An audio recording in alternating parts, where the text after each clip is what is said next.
Hey everybody, I'd like to take a moment to advise you that the guy's choice of topics and use of language differs greatly in this special episode. So take that into consideration when deciding when, where, and with who to listen. That said, enjoy the comedic genius of Chad Daniels and the other two guys.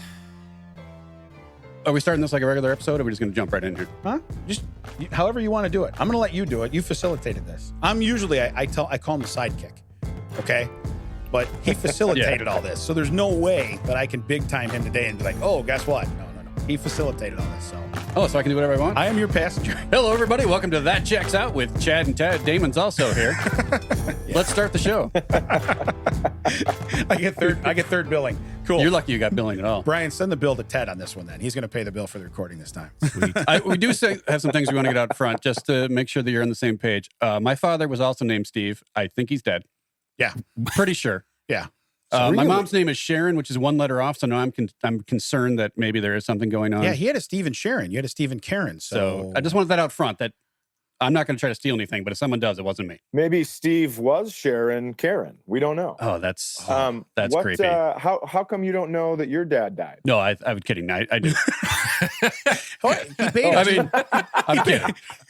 Okay. Hey, you know what? We got a nice guest today in Chad Daniels, and Ted started with, I think my dad's dead. Hey, that's what if we you don't started know with. if that's part of Chad's thing, then you don't belong here. Yeah, That's no, you definitely need to part check of it. out Middle of Somewhere. You need to listen to their podcast. Yeah, so we should do that. Yeah, this is Chad Daniels. He does a podcast with Cy Amundsen, Middle of Somewhere. Yeah. He also is a very famous touring comedian. We saw him. We did a whole episode about going to see him in Minnesota. Yeah, it was fun. That whole experience was good. And I don't like traveling north too much. You guys were very taken aback by... Yeah, you guys are very taken aback by no window dressings. I remember that. Oh, yeah. Yeah, because we stayed at there's a hotel in walking distance, and we were walking by, and we're like, you could see everything in these people's homes. It was amazing. Like, I mean, it's one thing to like flaunt it, but I mean, they're flaunting like an 80s coat rack with nothing on it. You're like, what is that? They're the people that could afford to live there. Yeah. And then they're the people that are like, well, I can live here, but I can't put anything in this window. Right. Yeah. I got nothing. Yeah. It's like, exactly. Yep. yeah, I have a background in like the automotive industry. So we get people that would come into these fancy cars, real expensive, and you tell them an oil change is $80. They're like, what? I don't have $80. You know, and you're like, you're paying like $900 a month for a payment on that thing to roll around, you know, Right. But hey, fake it till you make it. Leave them windows open. Show off your coat rack, you know, it was pretty cool. Absolutely right. So Yep. no, that club was amazing too. It was awesome. We were worried because we walked in and everything was super nice and everything. And like, this feels fancy. Then you walk into the actual showroom, like, oh, this is what I'm used to, where you have 2x4s with cling wrap on it to protect people from COVID. Yeah. That was pretty good. We were at the this is being held outtakes up by pillars. Yeah. Right. Don't lean on them. That's what I called it. Yeah. We were at the outtakes show where that one lady, that one child really gave you a fit for being a child in your show, to be honest with you. Yeah, you I worked that actually, I audience think I well. left that in. I haven't watched the final cut yet, but Nice. Yeah. Nice. When is it dropping? You know? You have a date? I got a question. Can I stop for a sec? Absolutely. Are we having some technical issues? You're fading in and out. You're fading in and out a little bit. You really are. Can you see us? Are we, Okay. Brian? What are we doing over there? Like if I I'm can moving see my you. hand, We is brought this a like professional. Smooth? Is this smooth? Yeah. Sounds fine. What, are you talking about the video or You sound really good, but you look like your mouth sometimes doesn't match what you're saying. Is that what's happening on our side Okay, I too? just want to make sure because I feel like there's a lot of talking over each other, so I want to make sure I wasn't the No, it's issue just us there. being assholes. And I just no. I just want to make sure that it's not all going to be like this hodgepodge of no one knows what the hell's going on. No. Well, that's my life, so I don't know. That is our show. That is our show, Chad. Welcome to That Checks Out. Perfect. This does check out. By the way, whoever your kitchen guy is, you might want to turn him on to Cy after this morning's episode and see if See if you get some cabinets. No get his chance. This is vintage Minnesota cabin, baby. custom cabinet maker, they might have a chance. You know what I mean? Duplication. You know? I'm leaving it just like this from the 50s. Nice. Now is that your cabin where you're on the lake?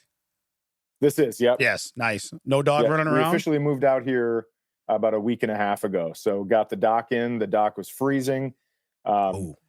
We put one end of the dock on a wheelbarrow. The others are on wheels. And then Isaac and I steer it. Isaac is my son. We get it in the lake. And it was so cold that we both just kind of, right when we got, to that level, we both looked at each other and we were like, I don't know if we can do this. Right. And then it was just a nightmare for about a half hour. Yeah. That's when you're like, I'm having a little trouble with the doc. And you said doc, right? Yeah. Like, It was Doc? Doc? Yeah, Very right. much. Yeah. No, and that's more when you start jobs like that, we're all men. You're like, this is no problem. And you got two guys to do it. You get there like, this is like a 4-man job. You know, we got two guys. I would rather have 2 men down there and I'll stay up here. Yeah. Yeah, exactly. My daughter was like, this is the only time I'm happy that there isn't equality. Because Right. I get to stay on the beach and watch you guys freeze. Right. I'm filming this and this is going on my channel later. Right. Mhm. Yeah. No, we our premise for this show realistically is to come in and just talk about random things, talk about whatever. We listened to this morning's podcast because we wanted to be up to date. We listened to every other one. Ted did the speed listen. Yeah, he said you listen to this podcast, and I decided I was going to lose weight during the pandemic, so I literally listened to you guys 2 episodes a night as I'm walking around my neighborhood, just being in random places, just laughing out loud. I'm surprised I'm not in prison right now, to be honest with you, because I would just be in the middle of the park, just dying, and be like, they talked about buttholes. It was funny. You should have been there, you know. So yeah. So I sped through it, and this is where we are now. So but we're all we caught stole up. all of your stuff. Wait, that was the out loud stuff. But we wanted to get today, and you said that you watch a lot of DIY. Do you watch a lot of like reality TV or just like the home shows? Yeah, I just watch the home shows because I want to learn how to, well, just kind of fix it up. Even though my buddy Dave Mordahl had a really funny bit about he would watch This Old House, and then they'd go, they'd say something, you know, they'd come back from commercial and they'd go, well, during commercial, we poured the footings and leveled the boards, and now we're going to take a half hour to show you how to put on the electrical outlet plates. Yeah. So that's an old Dave Mordahl bit, but it's so true because they whip through the stuff where you're like, what? It's like time lapsed, and you just go, no clue how to do that. And then they show you how to do something fancy, like push a chair in or something. Well, I think it's kind of different now where 5 minutes before the commercial, they say everything they're going to do, and they come back from commercial, and then they recap the 5 minutes before the commercial, which was just this is what we're going to do after just get to the thing. I don't care anymore. I don't need the recap. I don't need the pre-cap. Let's just get to the cap. Let's just do the thing. Exactly. Yeah. Well, the other thing is too, if you watch, go ahead. I also hire people when I do hire people to come help. Yeah. I always make sure that they know that I get to be their employee that day, so I can learn how to do it. So I don't have to call them again. Right. Well, because you're paying for training, right? That's like schooling. Absolutely right. Yeah. It's like a scholarship. It's very expensive. Right. You ever notice though when the people actually sell these houses at the end, and you can tell like they didn't know what they were doing, and like they never lose money. Nobody ever loses money on this stuff. I just don't understand, because I have friends that flip houses, and they're like, yeah, I took a $30,000 loss because of the market. Yeah. And that episode never airs. No, it's always the opposite. It's, well, we took 8 months longer. We thought we would. Good news is the market tripled. And now we're going to buy 7 more houses when we sell this one. You're like, what? How does that happen in real life? Because they're selling it to that 24-year-old that, you know, does GarageBand stuff on the side and has a budget of $2.8 million. That's how they're making that. His wife raises salamanders and they have a $3.2 million budget. That's where they're getting it. Yeah, they're like, we were going to take a $20,000 loss, but the new homeowner wanted a new roof. So we got in there, did that in 8 months. And in the meantime, he tripled his earnings on Bitcoin because he got a tip from a 4-year-old. Right. Hey, by the way, your Bitcoin stuff this morning was hysterical. That was the names you guys were coming up with was just, it was crazy. I was laughing. I had to walk away from my kids because I had it on and I'm listening to it. I'm like, oh no, not for no. You know? I think your kids should know how the market works. Yeah, I think today was the dirtiest episode we've ever done. It was awesome though. It was absolutely awesome. Thank you. We're going to preface this too. You don't have any restraints. You say whatever you want. We're cool. We normally stay PG-13, but we want you unbridled. You got it. So if you have an opinion, I want you unbridled. You say whatever you got to say. I'm cool with it. And we're going to preface this with, this is an adults episode. Speaking of that, we want to see because I've gone to see you twice recently, and we want to see you again. Was showing your balls at Zany's, does that prevent you from coming to Illinois ever again, or do you hate the state as much as we do? Because obviously you're in Wisconsin, you're in Indianapolis. No, I actually really I love Chicago. It's tough to, just with this last year, it was hard to get back. I was scheduled to come back in May, but obviously couldn't come. And so we're working on it for 2022 just because I had to kind of reschedule everything. But I've always loved Chicago. I mean, when you feel free enough to show your testicles on stage, I think it's a pretty good market for you. It's a pretty good market. Yeah. Yeah. Oh, Exactly. that was the funny takeaway is I worked at that one. And when you're talking about it, like I'm not listening to your story about scaring, children with your balls. It was like, oh, I know exactly where he was sitting. I know that exact spot. You could do that. You could sit there naked and no one would see you. I could see where he'd get that idea. Yeah. Seemed like a good idea at the time, I'm sure, yeah. right? Seemed like a great idea at the time. It is what it is. Well, it actually, on stage, I didn't really show it to the crowd. I showed them just to Ian Bagg, the guy that was headlining. Yeah. Because he said, hey, can somebody bring me a drink? And I brought it to him and then just was like, look down. And then he looked and he goes, what is wrong with you? But then I had covered them up by the time I turned around again for the crowd. So. Right.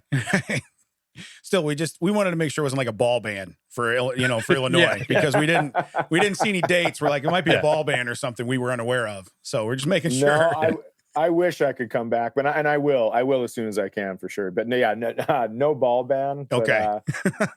Yeah, because I'm not a Zanies ban, I believe, but just not an Illinois ban. Nice. I'm not super plugged in, but I know of people. I know a few people. I can be like, look, he's older now. They're probably down low enough. He's not going to get him out. It's fine. We're good. Be like the whole 2 Live Crew thing back when I was a kid. We're fighting for your balls with signs out in front of Zanies. It's just making it. We got to make this happen. Ball life matters. You know what I mean? We'll just full go there. I did it, Ted. No. And it's staying. Yeah. This is from the guy that wanted to be like, hey, what's the time difference? Where's he going to be today? That's this guy. Yeah. What is the time there, Chad? Oh, my God. What's the time there where you're at? That's the same time as it is there. Okay. Yeah. I'm probably going to ask that 6 more times. That's the only bit I have for the whole bit that we're doing. So, no, I'm just kidding. So you ever watch like the dating shows or anything? Do you watch what about like American Greed or stuff like that? Like, you get into any other shows besides the home stuff? What do I watch? I watch America's Got Talent. My daughter and I watch that a lot. Yeah. As far as reality contest shows go, but the dating shows, if you're talking about like Bachelor and stuff like that. Well, that and like my wife watches that Masked Singer, and I can't. Oh yeah. Do you watch that? I've seen it because it comes on after football sometimes. Okay. So sometimes it'll just be on after I leave the living room. But okay. All right, then we'll let that one slide. I think Chad's really selling divorce to you. He his eyes got big. Yeah, I do. No, you know what I don't. He's like, I see how you kind of. I can watch whatever I want. You have to seem to watch what your wife watches. I think he's selling you on something over there. Yeah, but so when you go out though, when you go out with a group, are you the crazy one, or are you the more reserved one? It depends. I do have crazy friends, but listen. Here's the deal. I've started some parties. And I have been the last to join parties. So I think it just depends on the day. Okay. Yeah. Because when I go out with people, I generally people are ashamed of what I do, so and especially my wife, she's like, no, I'm sorry. I get apologized for a lot. So I didn't know if you were like that guy or if you're like the guy that sits back like, yeah, this is good. I think for some reason, men don't apologize for other men, really. Yeah. I think they're just kind of like, oh, if you go to jail, you go to jail. No one cares. I was at a bachelor party in the Wisconsin Dells, and we went to this dance club called Marley's, and we were there on a Wednesday, so it was dead. There was maybe 20 people in there, and there were 4 of us that had been at the casino all day, and I had what I like to call a $800 Ho Chunk casino hat because that's how much I lost. And then they gave me a hat. So my big thing was, I was just like, listen, you guys, I don't really care what I wear for shirts and pants, but I do like $800 hats. And I was walking around talking to everybody pretty intoxicated. And we ended up starting a dance party, just the 4 of us. And then we'd go out. And whether if it was dudes or women, we would grab their hand and bring them out on the floor. And we got an email about a year ago that one of the couples that we got to dance during that dance party is engaged. You made a love connection? We did make a love connection in an intoxicated $800 hat love connection. So you're like a drunk Chuck Woolery, kind of. You'll be acting like 2 and 2. Yeah. Yeah, nice. Except when I said 2 and 2, it looked like I was saying 4 and 4. Yeah. You're like, I'll be back in this many. Yeah. Yes, exactly. See, I got to watch because I actually, what's nice is we're not comedians. So like Ted has to punch a clock and I punch a clock. So we have to watch telling stories like that. But I love stories like that. I'll take your stories like that all day long. When I start telling those stories, that's when people start judging me. Yeah, 23 years of not having a boss has been pretty terrific. I would say so. Because you can do what you want, and then you can actually say it out loud without having to worry about anything. Yeah. And I'll tell you the worst part is when I do go, because I am a part-time comedian, which I know that has such respect and cachet. But when I do go and my boss will show up and be like, hey, man, I'm going to sit in front. You can rip on me all you want. I'm like, cool. The rest of these people don't know that you're an asshole. It's just going to look like me picking on some guy in the front row. Like, I don't have time to explain everything that you do that makes you a huge dick and then make fun of you. I don't have that kind of time. I'm not headlining this show. So it's stuff like that. It's just like, drives me nuts. I know you do stand-up. And so when they're like, we don't do stand-up, I thought, well, that's not true at all. You see how he said that? Yeah. Professionally. Yes. Sorry. Professionally. Thank you. Yeah. I need a paycheck somewhere else or I won't be this size. I will be much smaller. Because I won't eat. You can come in the front row and I'll tell everyone how much of a dick you are. Yeah. But well, that's interesting that your boss says that, because it's almost like the reverse when guys come up to you after the show and that's what they do. They say, hey, I could be a comedian. And then because everyone at work thinks I'm so funny when I make fun of Sally down in HR. And it's like, well, no one else knows Sally. Right. Exactly. Yeah. Your material is honed in on people. Yeah. So while that guy thinks it would work, it's funny that you know to do the exact opposite. Yeah. Your boss is giving you permission. You're like, no chance. Yeah, not doing it. First off, you're my boss. So when you're not drinking this on stuff, you might not have the same opinion. And secondly, no one knows who you are. And yeah. It's like the front row thing. Like this guy likes to sit in the front row sometimes on my shows and he won't tell me. I'll just come out and be like, well, this is it. This is the end. Thanks a lot. I appreciate that. But I like it when people at work don't know that I'm a stand-up comedian, because then I can just do my job and we'll say something funny. Do something funny real quick. Hey, this guy's going to do something funny. Like you get that all the time. You got to, right? And I'll be like, hey, you want to pay my salary? Then yeah, we can talk, but I don't do it for free. Yeah. Yes, exactly. My biggest, I love when people don't know as well, because sometimes it'll be the opposite. They won't ask me to say something funny, but when I do say something funny, they'll go, hey, show's over, buddy. Come on. Show's over, pal. You don't have to be on the whole time. Why don't you be a real person? It's like, well, I feel like I became a comedian because I said funny things before I was. So I don't know how to juggle it. Right.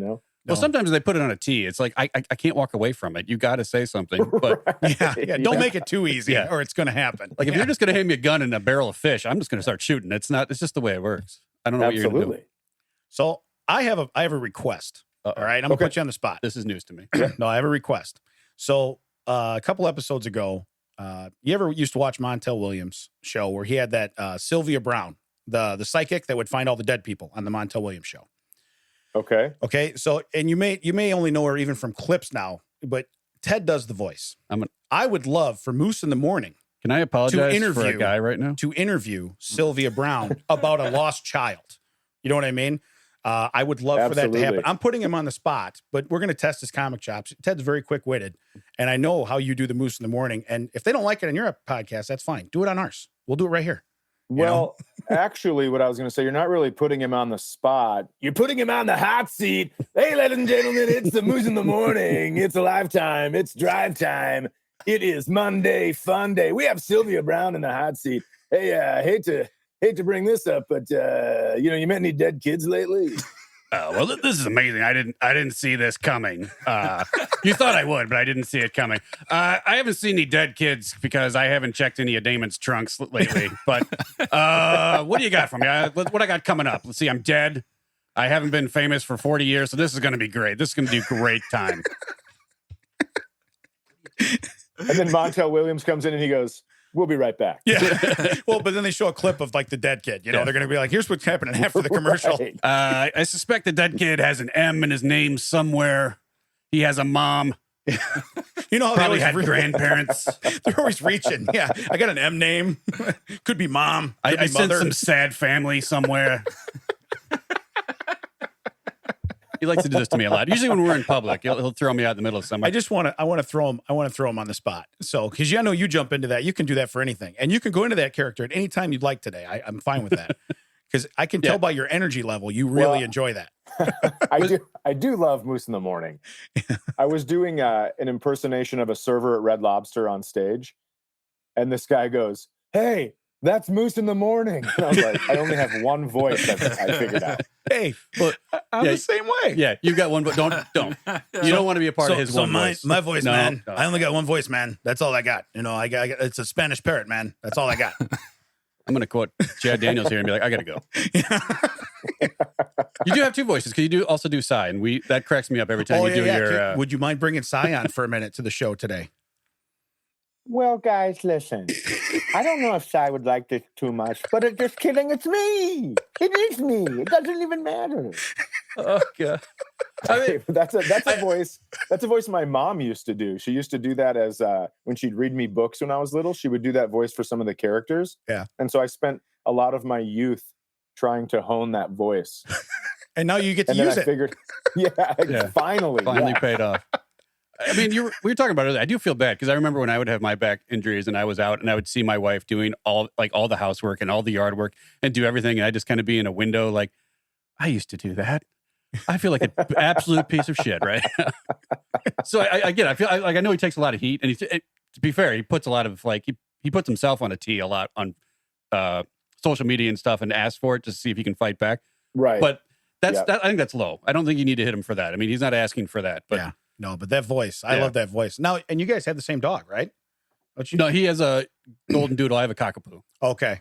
We have the half of it's the same. I was going to say, when I've seen pictures, but they're very similar. Yeah, they look very similar. Yeah. So what? How old's Poe? How old? Yeah. He turned 1 March 9th. Gotcha. And so it's like the internet keeps changing for me because I remember right when I got him, I Googled, when does a golden doodle calm down? And it said, when he loses his puppy teeth. And I was like, awesome, perfect. Started losing his puppy teeth. I was like, here we go, guys, get ready. Now he's just a spaz with adult teeth. I mean, he doesn't listen. Yeah. And every article that I look up for how to train a golden doodle, it's just it's unfinished. It's like, good luck. I tried this. I thought this was going to work. There's like edits at the bottom. So it'll say, do this. And then edit a year later. Didn't work. He actually ate my child. Yeah. We're actually trying to get a hold of Sylvia Brown. He also buries. We can't find the kid. Yeah. Every article just ends with, good luck, buddy. Yeah. Yeah, so it's like a Wikipedia then. You just keep adding stuff. As you get an idea, you just throw it on there. You're like, hey, try this. Yeah. Yeah. My final idea is don't buy a golden doodle. Yeah. That's it. I mean, I don't want to sell your podcast like Damon is all morning, but listening to the one this morning about how you were trying to find out how to get a golden doodle to come back inside and you search golden doodle come. Yeah. Our dog had to go to the vet for reasons where he was ill, and now we have to put a medicine on his butthole every morning, actually 3 times a day. And that's the best thing is holding my dog so my wife can lift up his tail and do that. And we have to make eye contact as she's literally fingering the dog's asshole. And just you know what? This is what I signed up when my kids wanted a dog, was this right here. This is the moment it all came together. Yeah.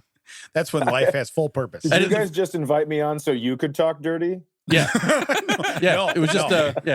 Yeah. Damn, he's quick. Ted said asshole. This guy's Ted quick. said asshole. This guy's very quick. We needed a disclaimer. Yeah. Chad's on. People are going to say dirty words. Chad didn't say a single dirty word. Yeah, I don't know what you guys just blame it on me. They're like, is that guy a pastor? He was nice the whole time. Honestly, that's just like my childhood. So I had 2 friends that weren't allowed to come on the senior trip with us because I was coming, except I didn't drink or do anything. And all the other kids brought beer and weed and stuff like that. And I was just the only one not drinking or doing drugs. And they didn't get to come because I'd had detention a couple times. Really? So you were the bad kid not doing the stuff. Right. At Super Bowl party, a lamp got broken because after the game, we were playing football inside and this expensive lamp got broken. And so at the guy's wedding, the kid, he grew up, he was getting married. We were all at the wedding. His mom came over and said, well, look who it is, Mr. Lamp Breaker. And I was like, what? And she goes, well, you broke a lamp at a Super Bowl party. And then my other friend, he goes, "Oh no, that was actually me. I forgot I told you it was Chad because I was gone first. So everybody blamed me because I'd already left." That's why you never leave she a party thought I early. broke it forever. Yeah. Yeah, I know. Now I'm getting invited on podcasts. You guys can talk about fingering your dog. Yeah. Well, once you leave, we're going to blame everything on you. To be fair, that's how it goes. I would have brought that one up anyway. That was a good one. We came from a small town, and it's like, I know you're from a small town, but my dad was our junior high principal. So I was the opposite of that. I couldn't get away with, Ted's going to be there? Then it's fine.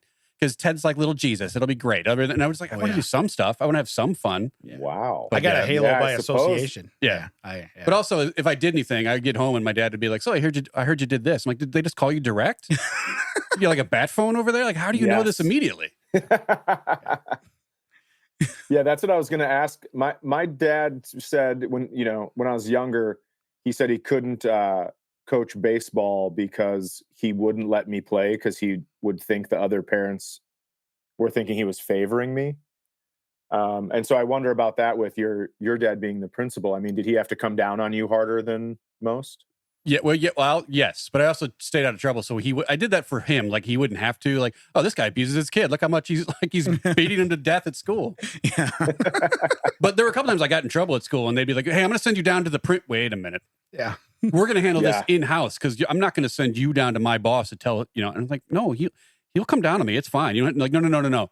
We're going to take care of this in-house. So I would get like double punished because they would punish me. And then I'd get home and my dad would know about it anyway. And I'd get punished again. And it just wasn't fair. That's bad. So when he got in trouble with the principal and his dad, 2 separate beatings. Yeah. Two separate beatings. Yeah. One guy would use his belt and the other guy's using like a wooden spoon. Principal paddle, dad's belt. He gets it twice. Back when you could do that. Yeah. I'm not saying either way. It turns out for me that the real reason my dad didn't want to coach baseball is just because he was lazy. He just used that as an excuse. But he made you the had reason. Me going for quite a while. Yeah. Yes. Yeah. Son of a bitch. Do we just have a breakthrough? Are you okay? That was just to get you guys out of the house. I think we might have. Yeah. Yeah. You just gave me an excuse to cancel therapy tomorrow. I appreciate that. Yeah. That's awesome. He didn't want to go to games. I actually told my kids though, like I was never big in soccer. So I said, if you guys want to play soccer, that's cool, but can you find a ride? That's all I asked. Because I couldn't go watch soccer. I remember my dad was at a game once and I was pitching and it was a playoff game. We were almost done. We almost had it won. And then I pitched the ball, guy hit it to the shortstop. The shortstop fielded it perfectly and then threw it super hard at the second baseman and it went into right field. And so I turned around to the shortstop and I just did this underhand flipping motion. Like, hey, try this. And I got grounded for 2 weeks for being a dick to that kid in front of everybody. You got grounded in front of everybody, like on the spot? No, I got grounded when we got home. Okay. My dad just kept doing that motion to me. And I was like, what are you doing? And he was like, well, it's uncomfortable, right? I'm doing what you were doing to Brian. So, why go over there and whisper in his ear what you want? You don't do that in front of everybody. Grounded for 2 weeks. And I used to think being grounded was a real jerk move. But recently I played somebody who grew up playing basketball. I played them in horse. Yeah. And they didn't even get a letter on me. And it's because I was grounded most of my childhood. You're good at shooting from one spot, huh? Yes. It's just left of the basket on the baseline because that's where the garage door was. That was my first shot when I came out of the garage. Yeah, I'm pretty good at. There's a certain shot I'm pretty good at because like half my driveway was cut off by the garage, so I couldn't go so far. Like I'm really good right here. Yeah, you go any further down that side of the 3-point line, can't shoot it. I don't even know what it looks incredible. like. And I'm the kid that yelled skyhook, and we got it out of the neighbor's yard. When I was done, it's like it didn't hit nothing. It's like over the house. Yeah. That's the same way I learned how to play ping pong, right up against the table, because we had a table in our house, and it was in the back of a room that wasn't big enough for a ping pong table. So if you were at the one side, you had all the way to the door, and if you were on my side, you just had the width of me and then the window, and that was it. So I could play like real up close. And I went to college, and they had these wide open tables, and I'm like, I don't know how to stand back 40 feet from these things, because like people that can really play are really smacking it hard, like doing some spin and stuff on it, and I'm right up at the table like a complete idiot, just like. Yeah, I don't know how to do this. Yeah. What are we doing? But You learned how to play ping pong like Forrest Gump. Yeah, I did. Right up against the table. Just right up. Yeah. So That's if you want to hit it right to my paddle, I'm pretty good. I'll challenge you right now. If you want a ping pong contest, I'll put it out right here. Oh, if you spike a volleyball in my face, I'll make contact. I understand it. Well, I understand how science works. Yeah, you throw anything near you, it's going to hit you. I mean, yeah, but I'll throw that challenge out right now. That checks out versus middle somewhere ping pong tournament. Well, yeah, you and Cy can be the damaged team. Me and Cy can hold cheer palms or something because I suck at ping pong. Everything. Everything. What was that out loud? Did that come through? Yeah. I can play a little. We didn't ask, Matt. Yeah, we didn't ask. I don't know why you have you not listened to their podcast? Only when you're spoken to. Yeah, sir. Chad, if you could train him while you're here to just be quiet, be seen and not heard. Do you miss being in studio and all that stuff? Or I think you get more genuine reactions, and like when we're doing stuff, we have something to say. We hold our hand up like we're in third grade, and it's just, I think it's so much better to be there because when you're speaking in person, it's like I didn't do any Zoom shows because I was having trouble doing a podcast with one person that I like. Yeah. So I can't imagine signing in and having somebody slurping on a bowl of soup or something while you're trying to do stand. I'd have lost my mind. Yeah, especially if there's no interaction. There's nothing. They can just be dead. It's all silence. It's just you talking, right. And you're halfway through your stuff. And like, are they even hearing this, or what do we do? It's awkward. I was in one just watching it, and I was like, I'm just not even participating, and I hate this more than anything I've ever done. Yeah, I mean, there could be 400 people in a showroom, and at one table isn't laughing, and they're like discussing the joke they hated, and all my energy that I've ever had goes into those 4 people. We saw that at the outtakes. We love that when she stirred that virgin drink she had because she was underage with the ice, and you're like, hey, I love that so much. Yeah, your crowd work for recording, because you were recording a special. That was awesome. The crowd work was awesome. Oh, thanks. Yeah. I think I'm gonna have to leave it in because I just want it to be as genuine as that weekend was, because it's kind of a weird thing, I mentioned that I had been doing stand up that was the 12th night I'd done it in a calendar year. So it was just fun to get out, and I think I'll probably just release the album as it is, just so people can see what happens when you only do it for 12 nights. Right. This is with limited practice, kids. This is what it looks like. Exactly.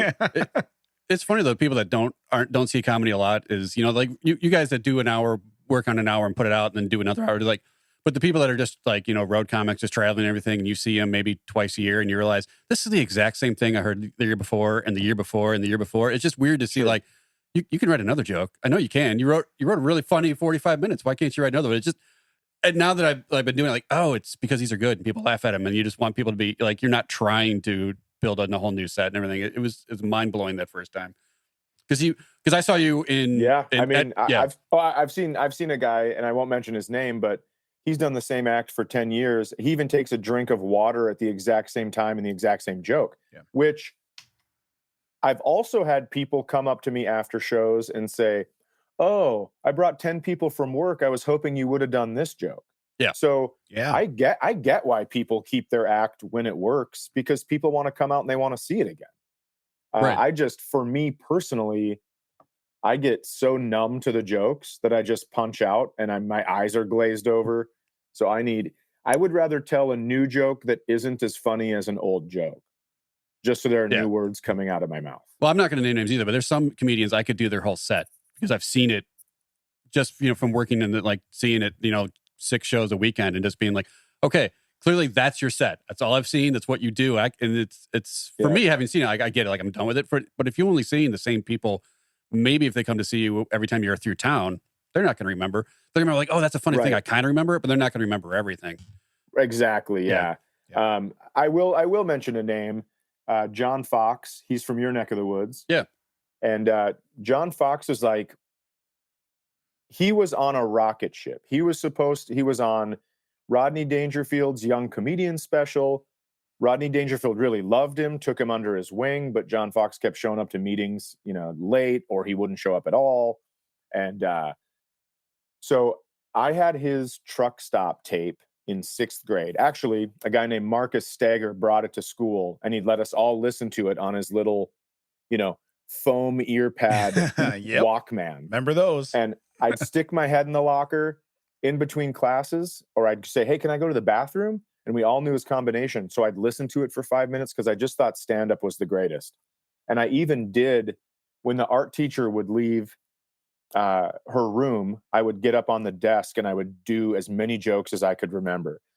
So I finally work with him in Appleton, Wisconsin, and I am so excited.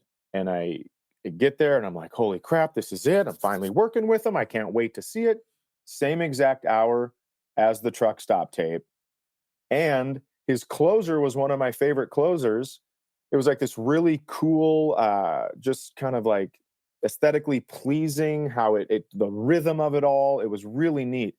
And I go, I used to do that joke in art class. And he goes, oh, it's actually a British jump rope song that they would do on the playground. And I was like, what? Why do you keep letting me down, John Fox? Please.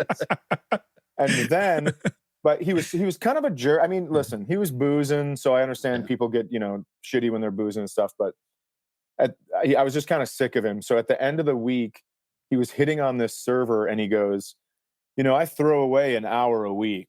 I throw away an hour of material a week. And I was like, well, maybe you should keep some because I heard your whole hour in 6th grade. That's a lot of weeks worth of crap to be thrown out, huh? Yeah. And no kidding.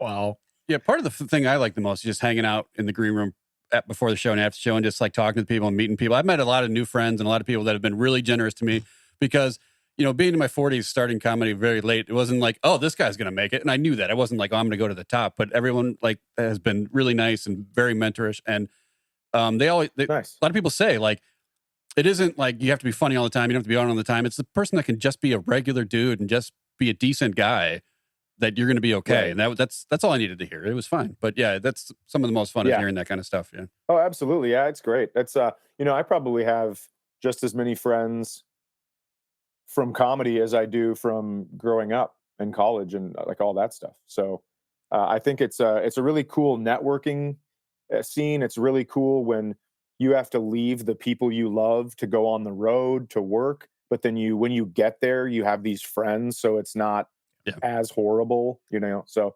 and now it's cool because my kids are older and I can bring them on the road. They get to meet some of these people and, finally start hanging out. And I've invited those people up to Minnesota, before the pandemic. So it's been really neat to kind of watch the two worlds merge a little bit. I've enjoyed that.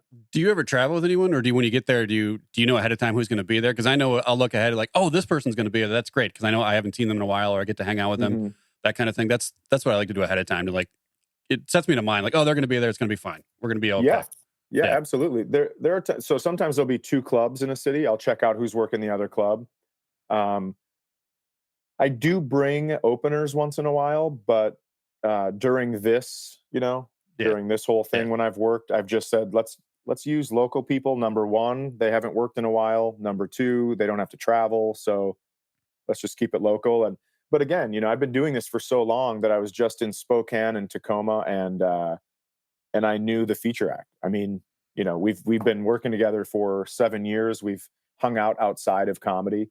And he lives there, so it was just a really easy way for that to happen. And again, you're right. You see you see they're going to be there, and there's an excitement about it because there's going to be a lot of fun in the green room. Yeah. This guy actually brought me to Chambers Bay Golf Course, which is where they played the 2015 U.S. Open. And so when you do know someone's going to be there, but it's great. I can walk around a city and I can find restaurants and I can do everything on my own, but it is fun to have that camaraderie. Absolutely. Yeah. My favorite story is when you went and did escape rooms by yourself just because you were bored and you like puzzles. Well, to be fair, that's true. And I wasn't necessarily bored. Well, just like you have to kill time. I was just not invited to dinner because it was just a figure skating mom dinner. And so I was like, all right, I'll find something to do. But yes, yeah. It was a blast going in there because when I got there, they go, so when is everyone else going to show up? And I go, it's one of those things where you look down at your shoes and go, it's just me. I do have to do that because I have to travel for work a lot by myself. And they're like, how many tonight? Yeah, just this guy. And they don't know that I'm not local or anything. They're just like, oh, this guy. This guy's a treat just by himself. Cool. And it's almost like when I show up with a group, it's almost like they whisper, okay, party of 6. But when you're there by yourself, they go, oh, just you tonight, huh? By yourself? Okay, great. Did you guys see this? Everybody see this? This guy's eating by himself. What an idiot. Yeah. They asked the one who's seating everybody, do we have anything in the loser section? Yeah. What do we have over there? Yeah. It reminds me when I was younger, I overdrafted a check at a bank and I had to go in and figure it out. And they were speaking so loudly about this overdraft and my balance. And now that I'm a grown up, I go in there and they've never, ever said my balance loud. Yeah. It's like, what's happening? You turn around, you see the hottie behind you, and you accidentally drop the slip. Oh, thank you. Thank you. Yeah. There's 2 commas on there. Thanks. I appreciate that. Yeah. Be nice if somebody announced it there, Chief. You know, you start looking at the guy at the window, but no. And then she grabs it and she just goes, actually, this one's a period. There's only 1 comma. Yeah, right. yeah, well, I wasn't very good at school. Well, Hey, there's Okay, 5 fine. numbers there. Yeah, but there's 1 period. So that doesn't matter. Yeah, that probably doesn't go over too well. So my wife, I get roped into watching different TV shows. They have a TV show on television right now I would hope so. about Extreme Sisters. Okay. If you're bored, check this out because it's Extreme Sisters. Most of them are twins and you can't really tell them apart. Okay. Some of them are just psychotic. They're their own best friend for their whole life. Some of them are married and the other sister sleeps in the bed between the husband and the sister. Oh, I can't get behind that. Yeah. It's very weird. There's one set from Australia that looks like they've spent a lot of money to put themselves together the way they want to look. And they date the same guy. And the one of them got a toothache. And her sister says, well, now I have to have my tooth pulled out too because we're identical. She's going to pull out a good tooth because she wants to match her sister. And then this guy now, they both told him they both want to be moms. They have to be pregnant at the same time. One dude. So they're going to be like cousins and brothers or however that works. You know what I'm saying? Because you got one dad, 2 sisters. Yeah. So we don't, my 14-year-old son yesterday said, well, are they going to be brothers or are they going to be cousins? And I'm like, holy crap. I mean, it's just weird, but this is on television and my wife's addicted to it. It's amazing. That is interesting. I know somebody who has their mom is a twin. And so her cousins have half of the same DNA as them. It's a kind of an odd thing. Okay. And they look a lot alike. When you said the one got the toothache, I thought the other one was going to come in and eat dinner for her. That's what I thought. Yeah, like the Corsican brothers, Cheech and Chong, right? Yeah. Yeah. Well, yeah.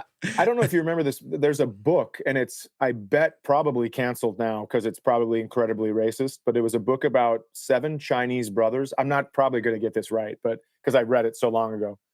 But it was basically one of the brothers got in trouble for something, or a witch caught him or something, and then was going to like burn him on some wood. Mm-hmm. And then ended up that brother, his skin could withstand fire.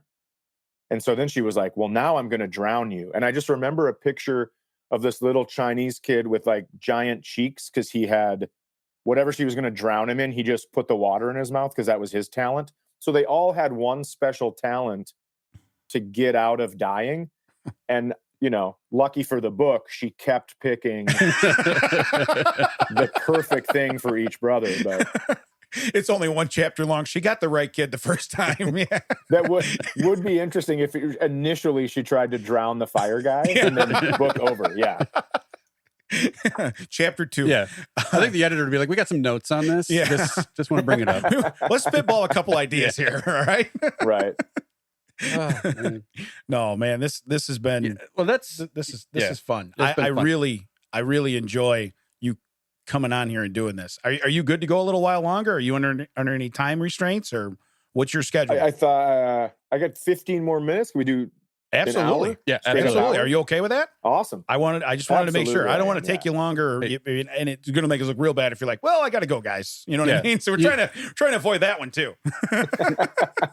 I'm going to try to teach you the thing I do in public. Yeah. I ask someone, hey, you okay with that? And they say, yeah, I don't ask again.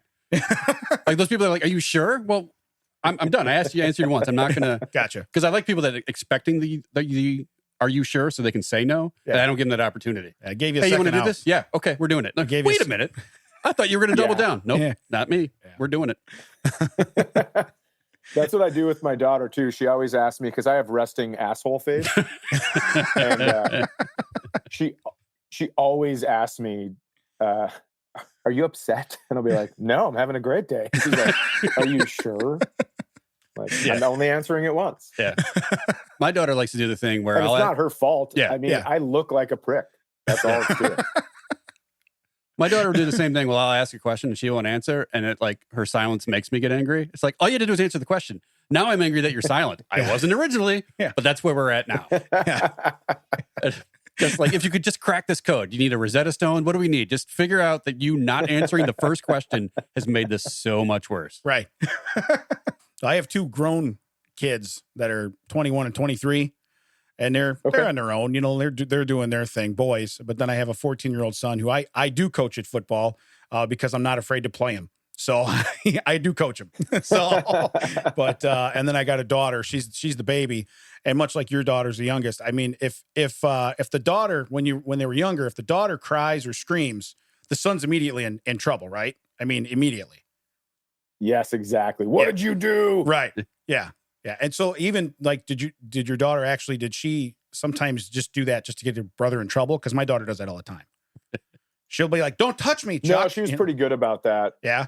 So she didn't do it on Yeah, purpose. she's pretty good about that. I mean, my son and daughter, they kind of grew up, you know, they weren't in the same schools ever because they're 5 years apart. So Mhm. they always were missing the school shift, and they were never in the school at the same time. So they had pretty, I mean, besides being brother and sister, pretty separate lives, and they just kind of did their own thing. They had different interests, different hobbies.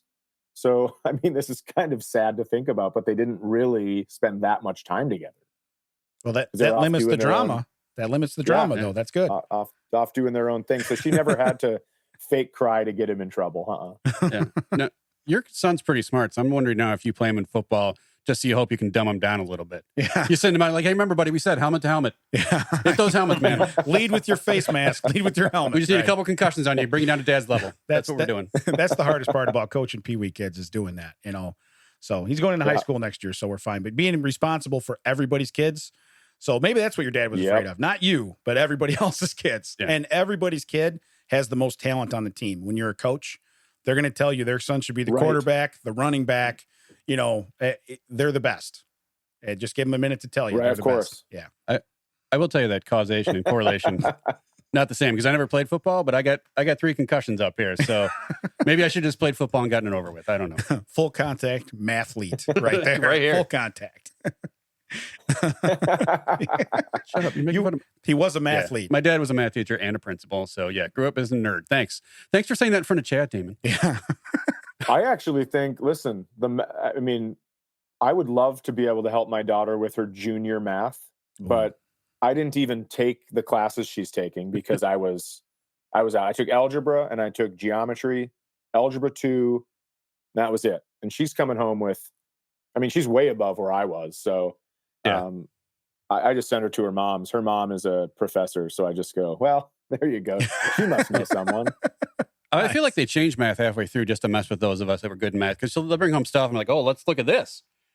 Nope, no idea. Let's not look at this. And I was like, math worked. Why did we have to change it? I don't understand. But I totally understand that people learn differently. Why don't I think it's like change it, but leave the other one. Like if you learn the other way, we'll do it that way. If you learn this new way, we'll learn this new way. That's fine. It's the fact that like, oh well, let's throw that other way totally out the window. That's what drove me nuts. Like, Yes. Yeah. Got him on board. Thank you. Yeah. Yeah. Just do it both. That is I mean, why do you try to give kids tunnel vision? It doesn't matter how they get there. It's the answer. It's like when you play golf, right? One guy tees off to the right, one guy tees off to the left, one guy's in the middle. They all end up getting 4s. You don't write a description of what happened on the golf card. You write 4 on it. So it's like, Just however you can get there, right? Get there. Yeah. No, I mean, other than the lady that took the subway to win the New York City Marathon, other than that, however you can get there, get there. Chad's writing my new TED Talk, by the way. Yeah, nice. He's got one supporter now, Chad. Thank you. Congratulations. Yes. Yay. Happy to be here. But yeah, I hate that so much. Like, well, this is the way we learned it. Okay, but this way also works. There's nothing wrong with this way. They do. They take the parents out of the equation because I can only help with what I know. And I can't tell you how to show a common core problem because if I follow that math, the rocket's not going to go to go to Mars. It's just not going to happen. Sure. So I have a hard time doing that. But luckily, my kids are between Google and their teachers, they got it nailed. Well, that's all we're doing this year anyway. Yeah. Absolutely. No, and let's not pretend any rocket's going to go to Mars now that they're giving away SNL spots to whoever can buy them. Right. Right. Yeah. Hey, not to mention, he ruined all your Bitcoin after he went on SNL, right?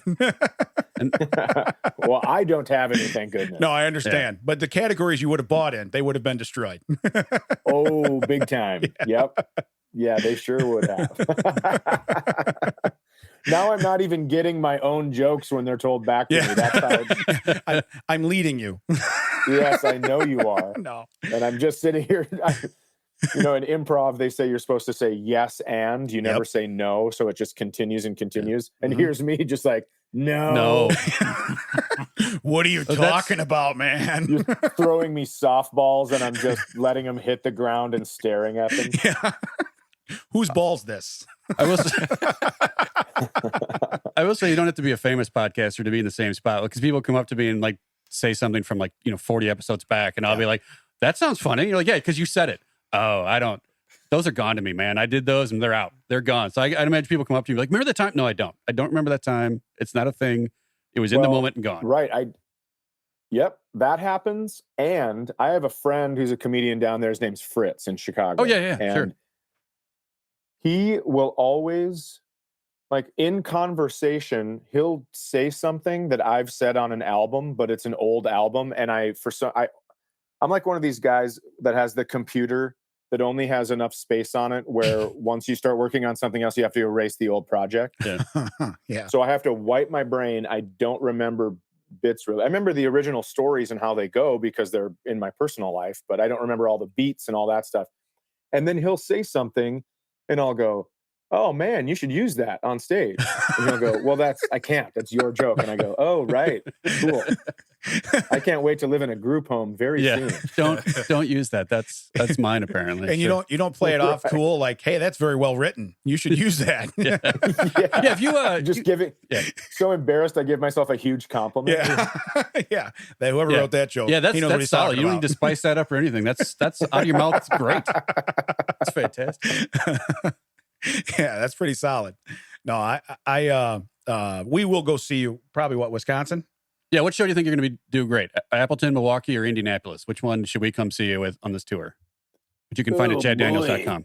I'm not putting you in spot. I'm just kidding. Appleton's always fun. Yeah. Listen, I'm doing some political stuff this hour, so who knows how it's going to go anywhere. Oh, yeah. I don't know. Yeah. Oh, I want to be But there I'm just making fun of the entire United States. I don't care what side you're on. I'm making fun of everybody, including myself, because I'm tired of it. So we'll see how it goes. But I think Appleton, I always have fun. Milwaukee's a new club. So I don't know. Oh, you mean Madison? Oh, yeah, that's what I meant. Madison. Oh, Madison. Yeah, that's the one that's closest to us, probably. A couple hours. Appleton's probably closer. Yeah. But is it? Yeah. So Appleton's fun. Madison's always a great time. Indianapolis, I always have fun too. So I don't really know. I just know that I'm doing Milwaukee and Chicago in 2022, and I know Milwaukee's the new club there. So nice.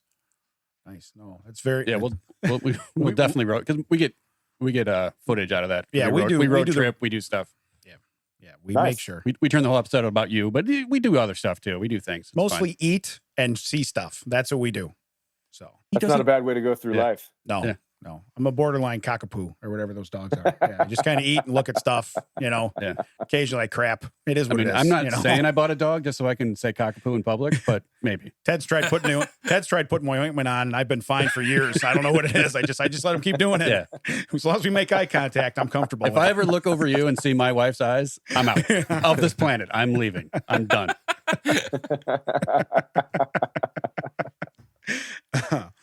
Oh man, I think this is a pretty good spot. No, I would thank you very much again. You can find all of Chad's stuff on chaddaniels.com. Middle of Somewhere is the podcast he does with Simons, and we cannot thank you enough for putting a little respect and fanciness into That Checks Out. Thank you very much for your time, Chad. Thank you very much. This was awesome. Oh, I put nothing into this thing. You guys, when I listened, when you told me to listen to one of the episodes, I listened to it and I'm like, this is such an easy, chill conversation to listen to going down the road. So I absolutely loved it. And then I was like, yeah, I'd love to come on. So thanks for having me. I appreciate it. Appreciate it. Thank you. That's a huge compliment from a great comedian. Thank you very much. You're talking about what Chad said, right? Yeah, not you, Ted. Shut up, Ted. That checks out. For David and Ted, this is That Checks Out. Thank you very much, Thanks, Chad. brother. Hey, we love you. We love you.